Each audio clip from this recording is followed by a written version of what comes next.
Alors, j'ai le plaisir et l'honneur d'accueillir maintenant, vous m'entendez? Oui. D'accueillir maintenant Madame Céline Poulet, secrétaire générale du Comité interministériel du handicap. Nous étions convenus de faire un point sur le volet polyhandicap. L'actualité est un peu heurtée, on va dire. On va rester soft. Et donc, Madame Poulet, qu'est-ce que vous préférez? Parler du volet d'abord ou laisser la parole à la salle? Alors, je suis très au courant de tout ce qui s'est passé pendant une journée et demie. Donc, on va en parler, bien évidemment. Peut-être vous dire aussi, comment dire, ô combien, en fait, tout ce que vous faites, en définitive, faire évoluer la place de tous les professionnels aux côtés des parents, avec les personnes, comment dire, polyhandicapées, bien évidemment. Les savoirs expérientiels, c'est très important de l'avoir entendu, l'autodétermination, le pouvoir d'agir. Toutes ces actions-là, quand on se retourne en fait sur le volet, comment dire, national polyhandicap, on en parlait tout à l'heure, on se dit qu'il y a eu quand même énormément d'évolution.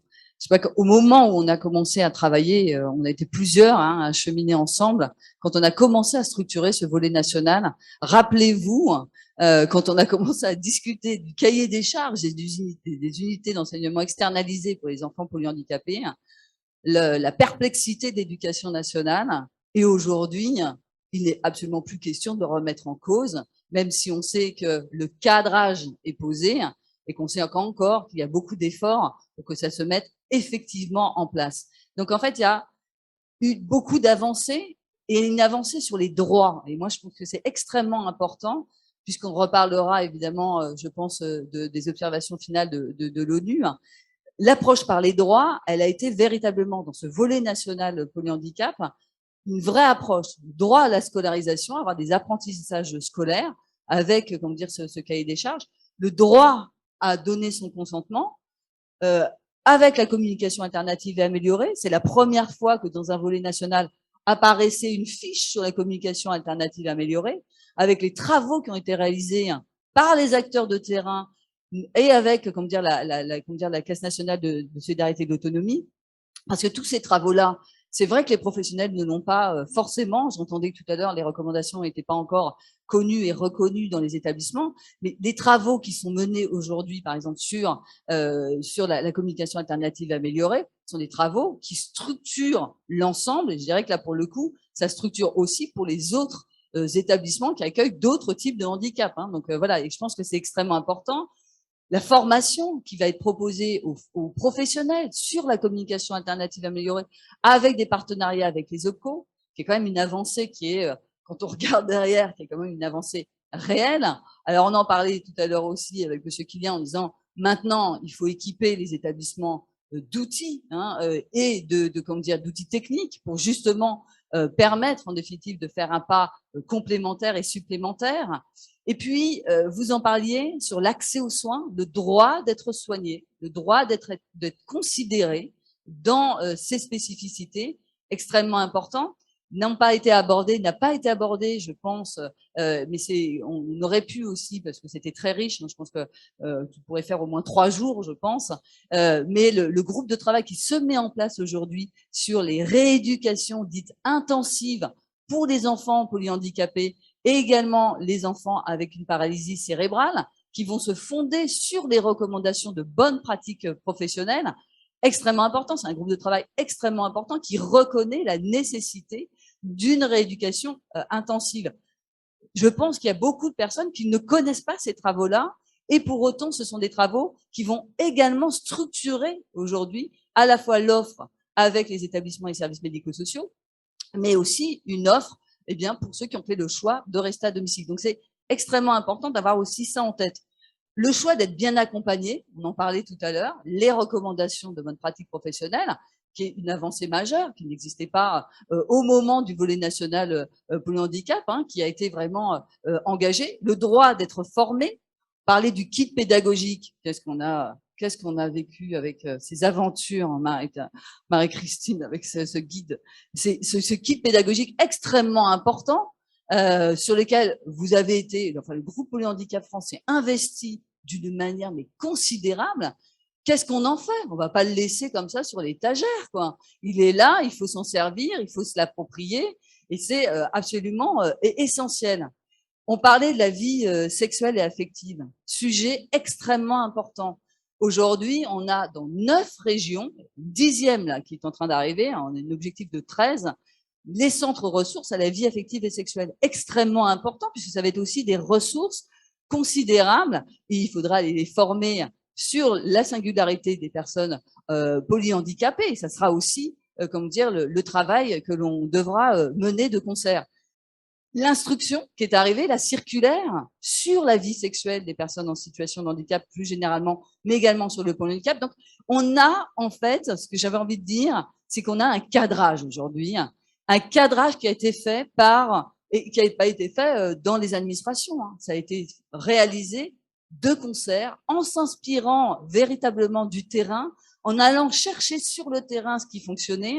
Et quand vous avez abordé hier les plateformes de services, la modularité en définitive, extrêmement importante parce qu'il va falloir capitaliser là-dessus. Vous savez qu'il y a un rapport IGAS qui va être publié ou qui a été publié sur justement assouplir et comment faciliter les établissements et le travail des établissements et services médico-sociaux pour aller sur cette modularité et faciliter cette innovation qui doit être le cœur et le moteur. Et cette innovation, elle se fait avec les parents, bien évidemment, et avec les personnes polyhandicapées. Donc, il y a des choses extrêmement. Ben, on a l'impression qu'en définitive, on a fixé un cadre, mais il faut vraiment aller plus loin. Parce qu'aujourd'hui, et moi j'entends parfaitement, la pénurie, la fuite, alors c'est pas pour vous rassurer, mais on le retrouve dans tous les secteurs. Aujourd'hui, tous les secteurs. Ce qui est, enfin, après, ça a des impacts très différents en fonction des secteurs, mais le secteur de l'accompagnement des personnes est extrêmement impacté aujourd'hui. Impacté aujourd'hui parce qu'en effet, les problèmes de recrutement sont là, sont bien présents, il ne faut pas se leurrer. Les problèmes aussi, qui sont liés à la rémunération, les problèmes aussi de renouvellement, de jeunes qui ne sont plus dans les filières de formation, qui ne choisissent plus en définitive ces métiers-là. Et ça, il faut savoir que, ça a été remonté au plus haut niveau. On y travaille ensemble. Moi, j'appelle véritablement le groupe Polyhandicap France à faire un diagnostic extrêmement précis. C'est quoi, en définitive, le problème? Quelle catégorie de personnel? Comment ça s'exprime dans les établissements? Quelles sont vos pistes d'action? Il y a besoin de nourrir, en définitive, la réflexion et la réflexion d'ensemble. Il faut savoir, moi là, je parle vraiment aux directions, il y a aujourd'hui des outils sur la formation des professionnels dont il va falloir se saisir. Vous savez qu'il y a des plateformes des métiers de l'accompagnement et de l'autonomie qui se mettent en place. Il y a 20 plateformes qui se mettent en place pour justement ne pas laisser les acteurs seuls face au recrutement en fait et la pénurie en fait de professionnels. C'est extrêmement important parce que tout seul, un établissement ne peut pas toujours agir sur son territoire. Par contre, ensemble, il est possible souvent d'initier en définitive des initiatives et notamment avec et en lien avec les agences régionales de santé et les conseils départementaux. Il y a aujourd'hui un effort considérable sur la formation, c'est-à-dire s'adresser en définitive aux futurs professionnels. Vous savez qu'il y a pas mal de barrières, des concours, etc., alors qu'on a besoin de professionnels. Donc, sur pas mal en fait de professions, il y a eu un effort considérable pour éviter en définitive qu'il y ait une sélection à l'entrée des formations pour ce qui est un barrage en définitive et une non-attractivité. Donc, il y a un plan métier aujourd'hui qui se met en place sur les métiers d'autonomie dont il va falloir se saisir. Il ne faut surtout pas passer à côté de ces opportunités-là. Il y a une deuxième chose que je voulais, sur laquelle je voulais rajouter, c'est qu'il va y avoir le 8 novembre de nouveau un COPIL sur le volet national polyhandicap. Ce COPIL, il va être présidé par, évidemment, la ministre Sophie Cluzel. C'est un moment aussi de mise en perspective. Comme je disais tout à l'heure, il y a un cadrage qui a été fait, il y a des difficultés qui apparaissent. Quelles sont les perspectives à venir et quelles sont les perspectives à tracer? On a parlé des recommandations de bonnes pratiques professionnelles. La question qui était posée était extrêmement pertinente. Qu'est-ce que l'on en fait? Qu'est-ce que l'on en a fait dans les établissements? Et comment les pouvoirs publics peuvent soutenir ces recommandations de bonnes pratiques? Si je regarde, moi, en arrière, ce qui a été fait sur l'autisme, je ne sais pas si vous le savez, ce qui a été fait sur l'autisme, c'était chaque établissement a fait un autodiagnostic par rapport à ces recommandations de bonnes pratiques professionnelles pour ensuite aller chercher les moyens auprès des agences régionales de santé pour justement conforter les actions qui étaient menées, soit d'aller plus loin. Donc ça, c'est extrêmement important. Ce sont des perspectives qu'on peut, à un moment donné, réfléchir ensemble. Vous êtes nombreux à participer à ce comité, à ce COPIL, et donc c'est des choses extrêmement importantes. Il y a aussi des choses qui ne sont pas mises en place. La bonne connaissance des besoins sur le territoire. Alors ça, je sais que Marie-Christine, elle est à fond là-dessus. Est-ce qu'on a une analyse fine sur les territoires? Quels sont les diagnostics qui sont réalisés pour justement aller vers, en définitive, une bonne compréhension des solutions à mettre en place? Et là, on a besoin des acteurs, des parents et de tous les professionnels. Et puis, il y a d'autres perspectives qu'il faut mettre en place. Il faut aller regarder dans les politiques publiques aussi. Aujourd'hui, j'en parlais tout à l'heure. Rappelez-vous, dans le cadre de la Covid-19, on y est toujours, mais il y a moins d'urgences. Au moment des urgences, quand il a fallu, en définitive, quand des enfants et des jeunes en situation de handicap et des adultes se sont retrouvés aux urgences, il y a des protocoles qui ont été mis en place. Un référent handicap a été mis en place dans le cadre, comme dire, des services urgentistes. Eh bien, grâce, en définitive, à cette avancée, il va y avoir demain des référents handicap dans le cadre des établissements sanitaires, extrêmement important pour les personnes polyhandicapées. Il ne faut pas rater le coche de la mise en place de ce référent qui fera le parcours et qui sera en définitive le partenaire de parcours au sein de l'hôpital et qui pourra faire aussi le lien avec, comme dire, la médecine de ville. Donc, vous voyez, il y a beaucoup de choses aujourd'hui qui se structurent. Et c'est vrai qu'on peut se dire qu'il y a plein de choses, on n'est pas au courant du tiers, mais il faut absolument, en tant que professionnel, en tant que nous aussi, en tant que, comme dire, politique publique, qu'on informe sur toutes les avancées qu'on cherche à faire et pour y mettre à chaque fois la personne polyhandicapée avec sa singularité pour pouvoir former et informer en fait sur ces dispositifs-là. Donc voilà, donc il y a des perspectives. Les pouvoirs publics sont aux côtés des personnes polyhandicapées. Je tiens à le rappeler. Il y a beaucoup d'axes de progression et on entend, comme dire, la demande des parents. On entend la demande de solutions complémentaires. On l'entend parfaitement. Je pense qu'il y a un travail très collectif à faire. Le cadre est posé. Comment on fait pour aller encore plus loin ensemble? Et ça va être, comme dire aussi, l'enjeu de ce COPIL du 8 novembre. Alors, merci beaucoup, effectivement, pour cette intervention sur laquelle je voudrais rebondir. Je suis dans l'ensemble d'accord, bien que la contestation ne soit pas vraiment de ma nature profonde, je vais quand même peut-être poser une ou deux questions. Il est vrai que sur la mise en place des cadres, de ce qui a été défini dans le volet polyhandicap et de ce dont nous avons besoin, on a avancé, on a fait un travail considérable et on l'a fait tous ensemble. Ça, c'est vrai.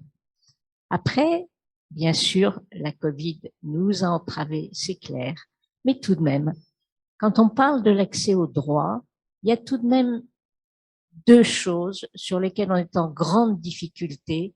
Et merci sur ces deux choses pour l'aide que nous a apporté le secrétariat général qui était vraiment importante.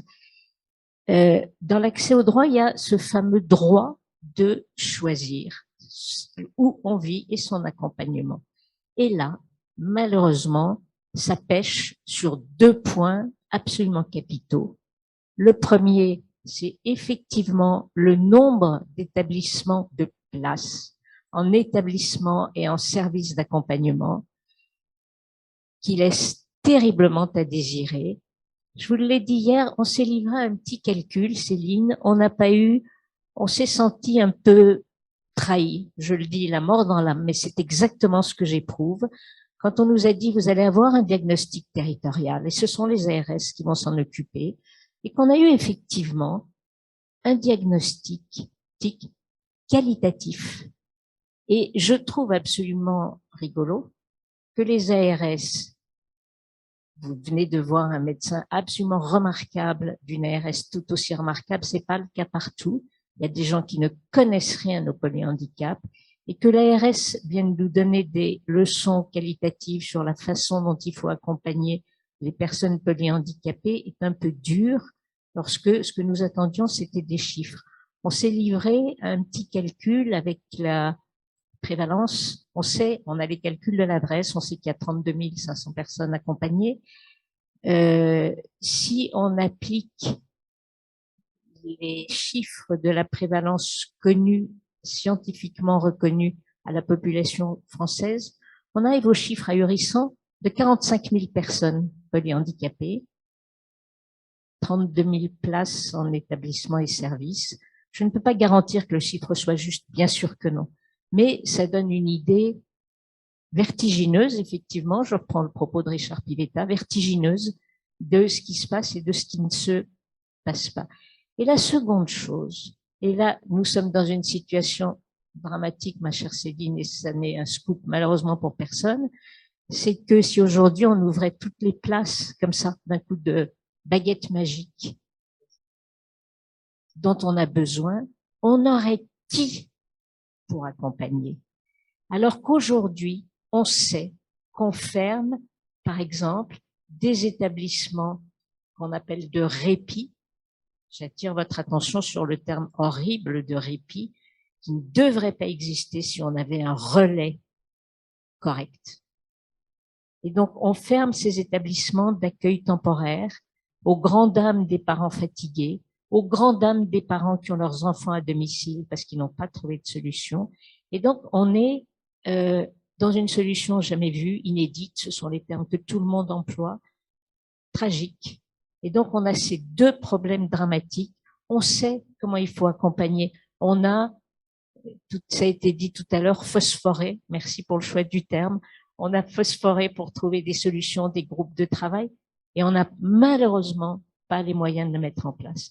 Et donc là, je demande vraiment, vraiment, je sais que ce sera fait, je demande vraiment une intervention du secrétariat général du comité interministériel du handicap auprès des ministres, auprès du Premier ministre, auprès du président de la République, parce que maintenant, les belles déclarations qui ont été faites, eh bien, ça suffit. On a vu l'autre jour que M. Macron savait jouer au foot. On se rend compte que certains ministres savent botter en touche. Et voilà, il y a un moment où c'est un peu, c'est vraiment ce que je dis là.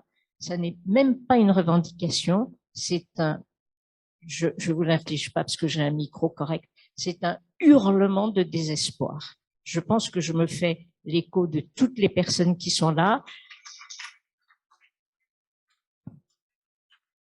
Je pense que voilà, je vais arrêter d'aligner des phrases et je pense qu'on devrait donner la parole. Nous avons quelques présidents, directeurs, etc., qui ont sûrement des idées beaucoup plus pertinentes que les miennes. Et donc, à vous, Monsieur Schilt. Ici. Oui, merci André Schilt, président du CESAP. Je voulais, dire à Céline Poulet qu'effectivement, il y a 5 ans, nous étions du même côté de la table. On n'aurait sans doute pas imaginé que nous aurions satisfaction sur l'ensemble des cadres qui ont été posés, et c'était nécessaire, et c'est très important. Maintenant, il faut que ces cadres arrivent à trouver la matière sur le terrain. Et moi, je vais vous parler du terrain, tout simplement. Ça fait 20 ans que je suis président du CESAP. J'ai affaire pour la première fois à une grève. Une grève qui tient à quoi? Je sais qu'il y a des difficultés de recrutement partout, mais il y a une difficulté particulière dans notre secteur, qui est la question du Ségur. Vous le savez parfaitement. Et je me retrouve avec des personnels qui réclament des choses auxquelles je ne peux évidemment pas satisfaire. Des primes à des hauteurs inimaginables. Tout ça pour faire quoi? Pour faire pièce à ce que le gouvernement n'a pas su faire, c'est-à-dire étendre le Ségur de la santé à toute une catégorie de personnel. Au CESAP, j'ai 50% des personnels qui n'aura pas droit au Ségur de la santé. Moi, je ne sais pas travailler comme ça. Je ne sais plus. Donc, il y a vraiment une difficulté qui est vraiment nouvelle. C'est la première fois qu'il y a une semaine, j'ai été amené à parler de maman, présidente de CVS, à qui j'ai dû expliquer qu'on n'allait pas pouvoir accueillir son enfant la semaine prochaine. Et ça, c'est pas tolérable. Voilà. Alors, encore une fois, beaucoup de choses ont été faites, mais maintenant, le terrain, il ne peut plus suivre. Il ne peut plus suivre. Il faut qu'il y ait vraiment de ce côté-là un effort considérable qui se fait, qui n'est pas simplement une question de rémunération, parce qu'on le voit bien, derrière la question du Ségur de la santé, il y a toute une question de clarification sur le rôle des gens, sur leur capacité à faire front, leur capacité d'innovation, la reconnaissance de la qualité de leur travail. Donc, encore une fois, Céline, les choses ont été posées. Maintenant, le terrain, il ne peut plus suivre. J'en ai parfaitement conscience parce que je travaille beaucoup avec tous les acteurs. Donc, hier encore, j'étais aussi avec une association qui accompagne des adolescents autistes sévères. Donc, vous voyez, c'est aussi sur comment dire, ce champ, ils ont la même tension, ils ont les mêmes préoccupations. Sachez que c'est pris très au sérieux, en définitive, et que cette situation en fait de tension extrême, elle est prise au sérieux. Quand je vous dis, c'est très sérieux, quand je vous dis qu'à un moment donné, il faut aussi remonter assez rapidement, en définitive, on l'a dit, hein, faut faire remonter en fait les difficultés très rapidement. Il y a le temps très court de l'urgence, il y a le temps plus, comment dire, je dirais plus détendu sur la réflexion aujourd'hui de ce qu'attendent aussi en termes de conditions de travail les professionnels. Et il y a, vous dites parfaitement bien, il y a la question du Ségur, la question en définitive de la rémunération, mais même si on réglait cette question-là, in fine, on ne trouverait pas forcément les professionnels. Donc, il faut à un moment donné à la fois agir aujourd'hui, mais aussi agir pour demain et après-demain. Et ça, je pense que, comment dire, il y a aussi une vraie volonté d'aller beaucoup plus loin dans la réflexion, de travailler. On sait que les fédérations, comment dire, d'employeurs aujourd'hui sont sur le terrain pour regarder au niveau conventionnel ce qu'il est fait. Il est temps d'aller regarder, comment dire, les conditions de travail. La situation aujourd'hui, elle doit se travailler sur ces deux temps-là. Et c'est vrai qu'on a remonté, comme dire moi, avec Marie-Christine, avec Jean-Yves, je suis très au courant de la situation. Hein. Moi, je peux pas vous dire que ça va être solutionné. Je sais pas comment dire, voilà, mais sachez que cette vigilance a été remontée au plus haut niveau et que voilà, on nous demande vraiment, et je le dis très sérieusement, on nous demande vraiment d'évaluer en définitive, de nous dire très concrètement quels professionnels sont touchés. Vous le savez parfaitement. Comment ça se joue, parce qu'on entend dans certains établissements, c'est en définitive plus le, comment dire, le remplacement qui ne peut plus se faire parce qu'il n'y a plus personne pour venir remplacer. Donc voilà. Donc là, on est vraiment sur la pénurie, comme dire, de professionnels, mais aussi sur une rémunération qui serait plus à la hauteur et attendue. Parce que quand je disais tout à l'heure, je voyais que les gens disaient non. Et en fait, aujourd'hui, les salariés vont avoir le plus de choix en fait pour aller travailler dans différents secteurs. Donc, il faut aussi se poser toutes les conditions en fait de travail qu'il va falloir qu'on leur propose demain aussi à des jeunes professionnels ou à des moins jeunes s'ils sont en reconversion. Donc, quand je disais que la panoplie de formation, il faut aller la regarder de très très près pour regarder comment on peut utiliser aussi différents leviers. Et c'est pas pour mettre de côté, hein, comme dire ce que vous dites, mais à un moment donné, il va falloir faire collectif pour jouer à la fois sur le volet formation et à la fois sur le volet conditions de travail et sur le volet rémunération. Regardez ce qui se passe à l'hôpital aujourd'hui. À l'hôpital, il y a une pénurie aussi, et c'est pas parce qu'il y a eu le Ségur ou pas le Ségur. Hein, il y a une pénurie. Il y a aujourd'hui, eh bien, comment dire, des professionnels qui font des choix différents. Donc, il faut vraiment qu'on prenne conscience de ça et que on ait, comment dire, qu'on puisse ensemble en fait trouver des solutions ad hoc. Et je le dis une fois encore, le COPIF du 8 novembre est important, mais c'est pas le 8 novembre. Vous voyez, nous on y travaille déjà, voilà, mais on a besoin de cette connaissance si fine que vous avez. Et je pense que ça se joue sur deux grands secteurs. La question d'accompagnement des personnes polyhandicapées, parce que c'est un accompagnement qui est très soutenu. et la question des personnes autistes sévères qui appellent également un accompagnement soutenu. Donc, il faut qu'on ait une réflexion rapide pour éviter les fermetures. Alors moi, quand j'entends l'État est en train de gérer par la pénurie et on va vers la désinstitutionnalisation par la pénurie, article 19 de l'ONU, je vous rassure, pas du tout. C'est pas du tout comme ça que sont vues les choses. La désinstitutionnalisation n'est pas quelque chose qui est décrété, qui se décréterait demain comme ça parce qu'on a les observations finales de l'ONU qui nous tombent dans nos bannettes.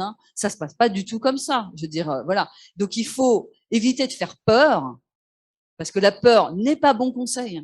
Il faut se mettre ensemble, comme on l'a toujours fait, à travailler de manière extrêmement rapide sur les alertes, et également derrière sur, le plus long cours. C'est extrêmement important si on veut sécuriser les modes d'accompagnement pour demain. Et ça, moi, j'appelle véritablement à ce que on évite de faire des raccourcis qui font peur à tout le monde et qui ne sont absolument pas les orientations qui sont prises. Et ça, je pense que c'est important. Et alors, moi, je peux en parler pendant des heures de cet article 19 sur la désinstitutionnalisation, mais c'est pas le sujet d'aujourd'hui, quoique. Mais je pense qu'il faut aussi rassurer sur le fait que les pouvoirs publics sont derrière, sont bien au courant et qu'il va falloir agir. Oui, merci. Je voudrais pointer aussi un aspect très important du diagnostic que l'on fait actuellement, qui concerne les personnes polyhandicapées que nous accompagnons. En fait, la situation actuelle, les difficultés de recrutement, induisent une déstructuration grave de la qualité de l'accompagnement et une mise en danger des personnes, et un danger vital pour certains vu la complexité de leur situation et le besoin de soins permanents dans leur accompagnement. Cette mise en danger, elle est spécifique à notre secteur, au secteur du handicap en particulier, mais très spécialement aussi au polyhandicap et sans doute d'autres handicaps complexes comme l'autisme sévère que vous avez mentionné. De ce fait, certainement aujourd'hui, nous sommes dans un contexte sociétal qui induit un effet pervers de la reprise peut-être, qui est que tous les secteurs sont concernés par ce déficit de personnel et de recrutement. Néanmoins, la problématique qui se pose dans notre secteur, du fait du risque vital qui en découle pour les personnes accompagnées, n'est pas du même niveau que d'autres secteurs. Et donc, de ce fait, l'accompagnement du secteur médico-social handicap relève, je dirais tout simplement, d'un choix politique qui repose sur une représentation juste des enjeux sociétaux. Et je pense que, d'une certaine manière, c'est le fond de la problématique, c'est-à-dire que on ne perçoit pas toujours dans les choix politiques qui sont faits la prise en compte suffisante de ces enjeux sociétaux et de la place des personnes handicapées au sein de la société, et en particulier polyhandicapées. Et sans doute pour une raison où il y a quand même un aspect financier à cette histoire. Je ne parle pas du Ségur, je parle de façon plus large sur le financement de l'action sociale dans le champ du handicap, sur une idée fausse que ce sont des charges qui passent par perte et profit. Ça n'est pas du tout vrai. De la même façon que dans d'autres secteurs d'activité, le financement de l'action de l'État et des gestionnaires auprès des personnes polyhandicapées, évidemment, ça doit être considéré comme un investissement créatif pour la société. Voilà, donc il y a un enjeu politique essentiel et je pense qu'on est en attente de gestes forts du gouvernement aussi qui expriment ces ambitions politiques. Jean-Yves, je partage le côté que, comment dire, la pénurie dans certains secteurs a moins d'impact en définitive, moins d'impact humain en définitive. Voilà, c'est vrai, difficile d'aller parler des recommandations de bonne pratique professionnelle quand vous êtes avec un taux d'encadrement qui est, comment dire, juste à la limite de la sécurité. C'est-à-dire, voilà, et où on voit bien en définitive que, comment dire, les politiques publiques qui ont été portées, parce que les recommandations de bonne pratique professionnelle, c'est très porté, comment dire, ne serait-ce en définitive que les circulaires aujourd'hui qui sont transmises en disant, bah voilà, il faut faire ça, etc. Eh bien, on est en porte-à-faux, on est en ciseaux, en effet ciseaux, avec la pénurie de professionnels. Donc, on a tout à fait conscience. Quand on travaille sur la violence, comme dire, à l'encontre des personnes en situation de handicap dans les établissements, en disant attention, l'hypervigilance qu'on doit avoir. Je vois Bénédicte, on y travaille tout le temps, etc. L'hypervigilance qu'on doit avoir. Quand vous avez des professionnels qui peuvent pas être hypervigilants parce que, in fine, bah, ils sont tout seuls. C'est sûr que, vous voyez bien, qu'on est en porte-à-faux et qu'on peut pas dire que la politique publique, en définitive, elle est, comment dire, elle porte en définitive ce souhait de qualité. Et puis là, on se retrouve en définitive avec cette urgence en définitive qui se pose à nous. Et ça, il faut qu'on ait tous conscience que, comment dire, il va falloir en effet qu'on travaille ensemble. Je pense que l'engagement qui va être le nôtre, collectif, est extrêmement important. Et donc moi, vraiment, je le redis, il faut aujourd'hui travailler sur les chiffres, il faut travailler sur les situations. Il faut être, comment dire, voilà. Et je pense qu'il faut nourrir la réflexion globale, comme on l'a toujours fait, dans cette situation qui est une situation qui est, comment dire, qui est une situation d'urgence. Bonjour Claude Oquet. Donc j'étais intervenu hier déjà par rapport au Ségur et par rapport à la mobilisation. Je voudrais faire deux remarques par rapport à l'article 49, c'est ça, de l'ONU. Vous nous dites de ne pas 19, pardon. Vous nous dites de ne pas effrayer un peu dans nos discours, sauf que les propos qui sont tenus aujourd'hui par la secrétaire d'État, ils contribuent très très très largement. Lorsqu'elle, dans ses déplacements en province, notamment la dernière fois dans le Nord, sur les retours de Belgique, où elle nous dit qu'il n'y aura pas de création de places et qu'on devra faire face plus sur la création de dispositifs, c'est pas acceptable. Ce n'est pas acceptable. Le deuxième point, c'est sur le Ségur. Je profite que vous soyez là. Effectivement, il y a deux temps. Il y a le temps de la réflexion, etc., etc. Et il y a un temps court. Vous le savez, dans les différentes régions, il y a une mobilisation aujourd'hui. Je suis des Hauts-de-France. Il y a eu une conférence de presse le 14 octobre où on a, en interréseau, regroupé 250 directeurs généraux et présidents d'associations pour sensibiliser. Alors évidemment, ça ne sera pas un one-shot. Je vous le dis, il y a d'autres actions qui vont être prévues. Et les 110 000 salariés, ils vont y être intéressés. Quand vous parlez de rémunération et que ce n'est pas forcément le seul sujet, moi je vous dis oui. Je vous dis que c'est le seul sujet aujourd'hui. Comment expliquer sur le social et médico-social que certains professionnels qui exercent dans le même établissement parfois auront deux rémunérations différentes, une par l'ARS et l'autre par le conseil départemental.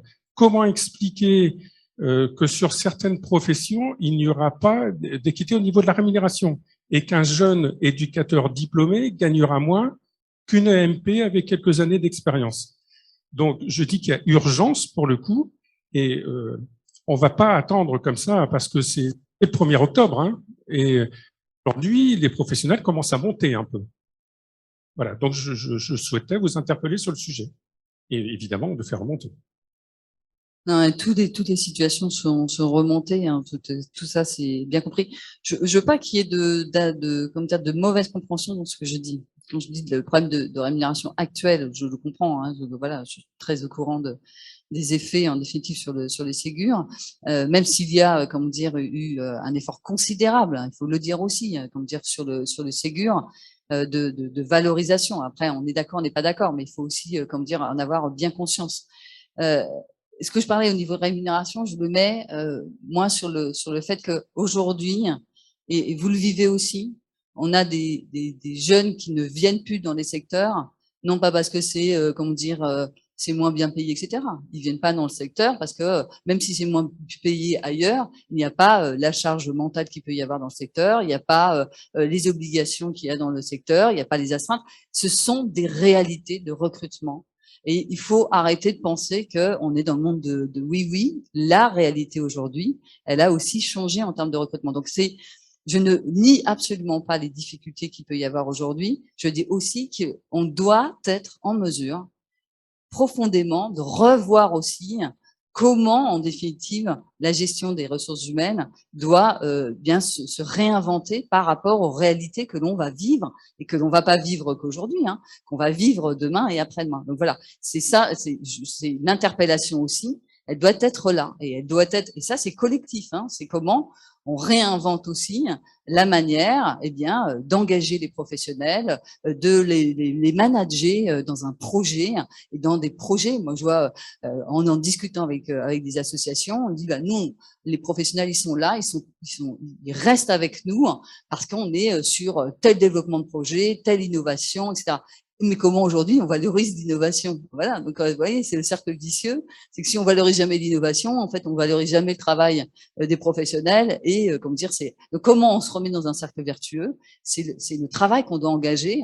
Et moi, j'entends l'urgence, mais j'entends aussi la réflexion qu'on doit mener collectivement et avec les professionnels. Hein, attention, hein, c'est comment dire, je pense qu'il faut vraiment associer les professionnels à ces réflexions, associer les jeunes professionnels à ces réflexions, pour que demain, les dispositifs tels qu'ils sont mis en place puissent, comment dire, puissent perdurer et se modifier quand il y a à se modifier, et à avoir de la modularité quand on en a besoin, et d'entendre qu'à un moment donné, on doit aussi changer au niveau de, comment dire, des règles de fonctionnement parce que on est contraint sur des cadres de référence qui ne correspondent plus. Voilà, voilà, il y a un bouleversement qui doit être fait. Et quand je revenais sur l'article 19, c'est quand je dis de faire peur, c'est qu'en fait, on aurait, j'entends moi, hein, j'ai entendu plein de professionnels qui me disaient, en fait, vous faites rien. Alors bon, moi, je peux pas faire grand chose, mais bon, vous ne faites rien parce qu'en définitive, il y a l'article 19 qui induit la désinstitutionnalisation. Et donc, comme vous faites rien, comme ça, il y aura une désinstitutionnalisation de fait, puisqu'il y aura plus de professionnels, il n'y aura plus d'établissements, etc. Non, non, ça, il faut pas faire peur là-dessus, parce que non, c'est pas, comment dire, c'est pas du tout comme ça que sont vues les choses. Parfaitement, comment dire, sur l'accompagnement des personnes polyhandicapées, je pense qu'on chemine depuis très longtemps sur l'évolution des solutions. La solution d'il y a 30 ans, elle a énormément évolué. Et donc ça, que l'ONU n'ait pas capté, très bien, mais nous sommes aussi, nous, on sait aussi les évolutions. Et c'est comment aussi on accompagne les évolutions futures par rapport aussi à des nouvelles demandes, comme dire, de parents, à des nouvelles demandes de personnes. Et ça, c'est pas que sur le champ du handicap, hein, c'est une manière générale. Donc, je pense que c'est important qu'on ait ça et qu'on puisse travailler ensemble pour voilà, pour cheminer ensemble. C'est ce qui a toujours été fait sur le champ et je pense que, comme dire, il faut qu'on continue là-dessus. Donc, oui, urgence, mais aussi urgence à réfléchir l'avenir. Voilà. Je voulais juste témoigner en tant que psychologue au sein de la masse. Je pense que sans être alarmiste, il y a une réalité, c'est qu'on parle beaucoup du travail pluridisciplinaire, de travailler en équipe, d'accompagner les AMP. Enfin, moi, c'est une partie de mes missions. Et on voit que la préoccupation des chefs de service, chefs paramédicaux, eh bien, c'est d'organiser des plannings, de remplir le temps. Et que moi, j'aimerais pouvoir accompagner, et je transmets énormément à travers des groupes de parole. Et le groupe que vous avez vu, Yann est venu m'accompagner, mais bien souvent, les AMP ne sont pas forcément disponibles pour pouvoir participer à ces temps où on observe justement ces fameuses mimiques, ces envies de mots, de s'exprimer, d'être acteur, d'être citoyen, etc. Voilà. Alors voilà les acteurs de la table ronde qui reprennent la parole. Ben, il est temps. Il faut, excusez-moi, mais je vais vous demander d'être aussi concis que possible parce que nous allons devoir, façon Cognac-Gay, nous allons devoir rendre l'antenne assez rapidement. Je voulais juste dire qu'au cours de ces journées, on a dit à quel point le travail transdisciplinaire était fondamental, en presque opposition au pluridisciplinaire. Nous, dans nos établissements, on passe notre temps à dire que l'importance du regard de chacun a la même valeur, que ce soit l'ergothérapeute, l'ANP, l'AES, etc. Et du coup, quand on est directeur, ça paraît vraiment difficile d'aller expliquer pourquoi certains seront revalorisés et pas d'autres.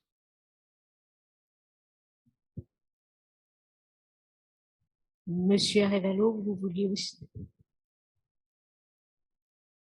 Vas-y, Sébastien. Je voulais rajouter par rapport à ce qui avait été dit tout à l'heure, je trouve ça très vulgaire. Enfin, c'est un sentiment, mais je trouve ça très vulgaire de repenser la question du manque de professionnels qu'à travers la question salariale. Je trouve ça excessivement vulgaire pour les professions qu'on fait. Je suis désolé, hein. On n'est pas juste un coût, on n'est pas juste un salaire, on est des produits de réflexion. On l'a montré tout à l'heure. Je pense que si on paye une infirmière 3 000 € en plus pour les établissements que je dirige, je suis pas sûr que j'en trouve une. Il est vrai qu'il y a quand même cette question de salaire qui est pour moi extrêmement importante et que je ne ferai pas la différence dans les 17 métiers qui sont nécessaires pour faire fonctionner un établissement. Je pense que la question de la revalorisation, quand elle se posera nettement, doit concerner tout le monde. Mais je refuse de dire que on n'est que un coût, on n'est que un salaire. L'attractivité des métiers, c'est pas ça. C'est pas que ça. Par contre, ce qu'on a vu tout au long de ces 2 journées-là, c'est notre capacité à pouvoir travailler avec les familles.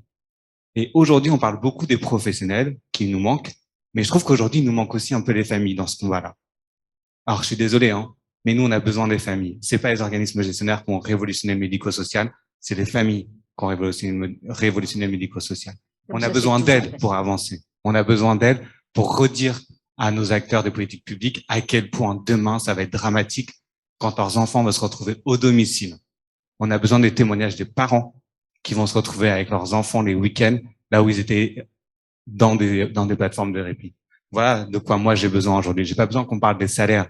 Alors si, évidemment, mais j'ai pas besoin qu'on revalorise la question des professionnels qu'à travers les salaires, mais à travers le dialogue, à travers la nécessité de travailler ensemble avec les familles pour aller vers les pouvoirs publics et leur dire la crise, elle est pour les organismes gestionnaires, donc les salariés, mais elle est avant tout pour vous, les familles. Alors, juste la dernière question pour Monsieur Arévalo. Je ne peux pas négliger mes compatriotes. C'est plus une réaction qu'une question. Je suis d'accord avec ce qui vient d'être dit, puisque j'étais directeur il y a une dizaine d'années de l'IRTS d'Auvergne, à Clermont-Ferrand, et je m'étais aperçu que la perte, en tout cas, de sens, du travail, engendrait énormément de démotivation, en tout cas des étudiants, et puis on s'apercevait que, les vocations se divisaient par 2 carrément. Hein. On avait, par exemple, on n'arrivait plus à remplir, en tout cas, les promotions d'éducateurs spécialisés, voire d'assistants de services sociaux. Hein. Donc, on voit bien qu'il y avait une perte de sens.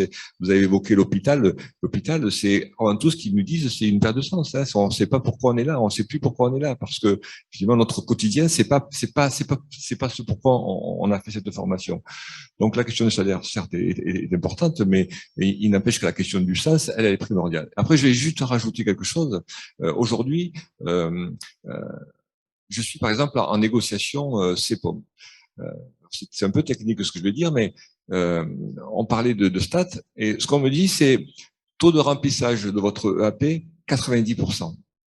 C'est-à-dire que je vais négocier 90% de taux de remplissage avec des enfants qui ont d'énormes difficultés de santé. Donc, je ne suis pas, moi, en mesure de pouvoir dire j'aurai 90% de taux de remplissage. Si je prends une grille Excel et que je dis 90% de remplissage, ça veut dire une file active pour 15 places, à minima de 20 enfants avec le même personnel.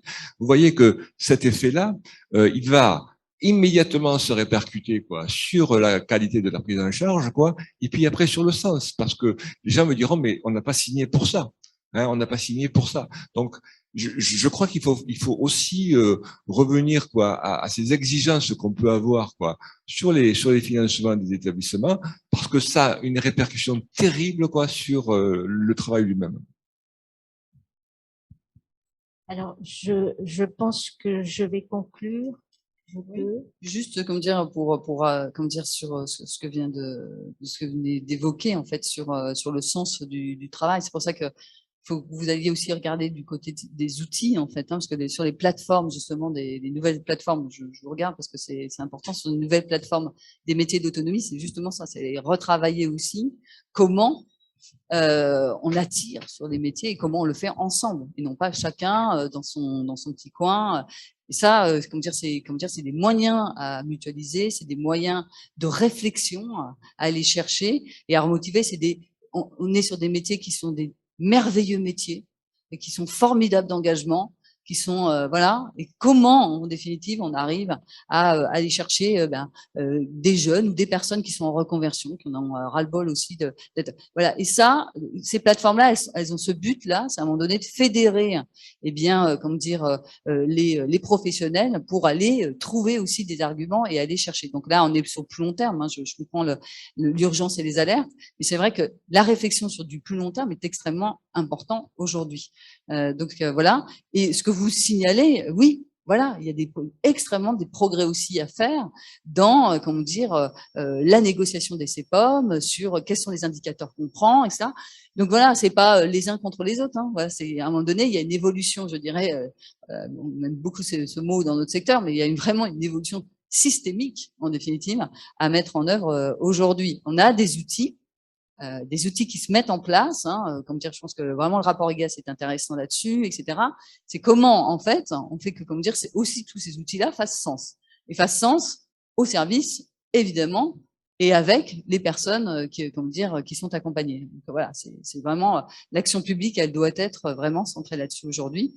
Et je pense que voilà, on a encore un chemin à faire assez considérable. Alors, ce que je voulais dire, puisque le polyhandicap nous a quand même appris la temporalité, c'est qu'il y a effectivement deux façons d'agir. Il y a une réponse immédiate dont nous avons besoin et qu'il faut demander. Ça me paraît, oui, il faut bien sûr préparer l'avenir, mais pour qu'il y ait un demain et un après-demain, il faut qu'il y ait un aujourd'hui. Et donc ça, on en a vraiment besoin.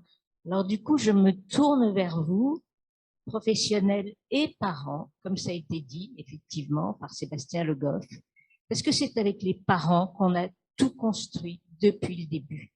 Et vraiment, je vous en prie, j'ai déjà fait cette demande, écrivez-nous, faites circuler cette demande, faites-la circuler dans tous vos réseaux, le fameux ruissellement qui a été évoqué tout à l'heure, il faut vraiment qu'il aille dans la dernière famille qui a un enfant polyhandicapé, que tout le monde l'entende. Nous, tout seuls, on ne peut rien faire. Je veux bien être le porte-parole de tout le monde, mais si personne ne me dit rien, il y a un moment où même ma tchatche s'épuise. Donc, j'ai absolument vraiment besoin, terriblement besoin de vous. Et nos enfants ont besoin de vous. Pour conclure, je voulais dire, Céline, non, nous on va pas s'intéresser vraiment aux chiffres. Les chiffres, c'est pas que les chiffres qui nous intéressent. Nous, on est vraiment dans autre chose. Je prends un exemple très simple. On a invité des personnes pour un temps d'échange, un moment de formation, en disant, voilà, on voudrait parler autonomie, regard, communication. C'est exactement ça, l'inclusion, au bout du compte, sauf que c'est dit avec d'autres mots. Et ces mots-là sont nos mots, et nous n'allons pas en changer. Je sais qu'on a peut-être des incompréhensions avec ça, avec l'ensemble du gouvernement, et particulièrement avec notre secrétaire d'État, et ce sont nos mots. Nous n'allons pas en changer, parce que notre boulot, à nous tous qui sont là, c'est de nous occuper d'être humains. Et je peux dire que les personnes polyhandicapées sont encore plus humaines que les autres en ce qu'elles dévoilent nos vulnérabilités.